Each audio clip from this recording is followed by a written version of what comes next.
Hey guys, Tim from Slimes Newcastle here, and today we're doing a review of the Mark Richards Bushranger Step-Up. So this is the board in MR's range to ride when the surf's pumping. Use it here for winter swells at home or when you're doing an Indo trip. I like mine so much, I've got 3 of them. Got a kind of mini 6.1 and 2 6.6s. I think Mick's got a couple too, all our mates do. We all love them. It's just a classic all round. It's something you can rely on when the surf's big and scary and you want to get in a wave a bit easier.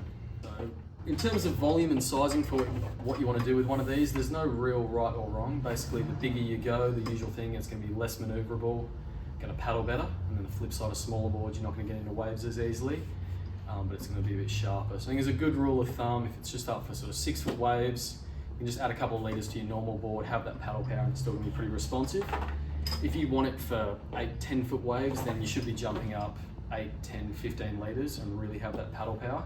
I don't know about you guys, but I don't want to do it off the top on a 10-foot wave, so all it really needs to do is paddle, get in and be responsive enough to do a bit of a cutback and change the line through the barrel.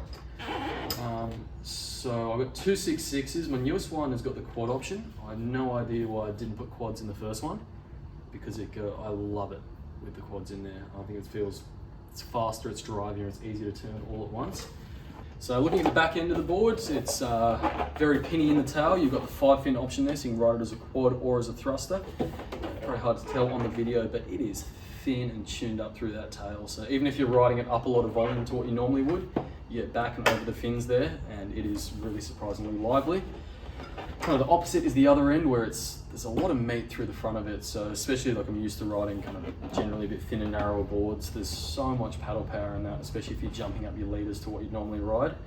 And obviously just when the surf's big and you're pushing your limits, to get into a wave earlier, easier, you don't have to fall out of the sky, everything's more fun, less scary, better.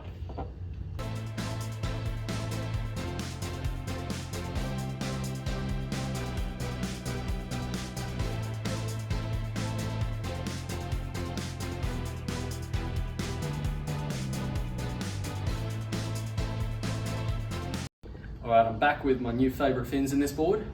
So I've been running the Mayhem quad set, still in a medium, which is what I use in my normal shortboards.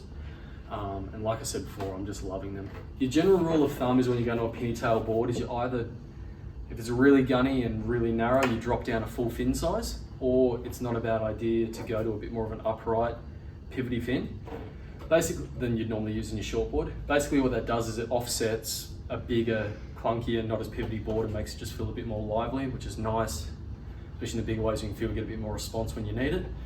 So yeah, I'm a huge fan of those fins. We don't have any demos in the Bushranger Step-Ups, but we do have demos in these fins. So when you come down and buy one, you can test out the fins. You don't have to take my word for it. But yeah, definitely try the quads, and a bit looser than you'd normally use. Cheers, guys.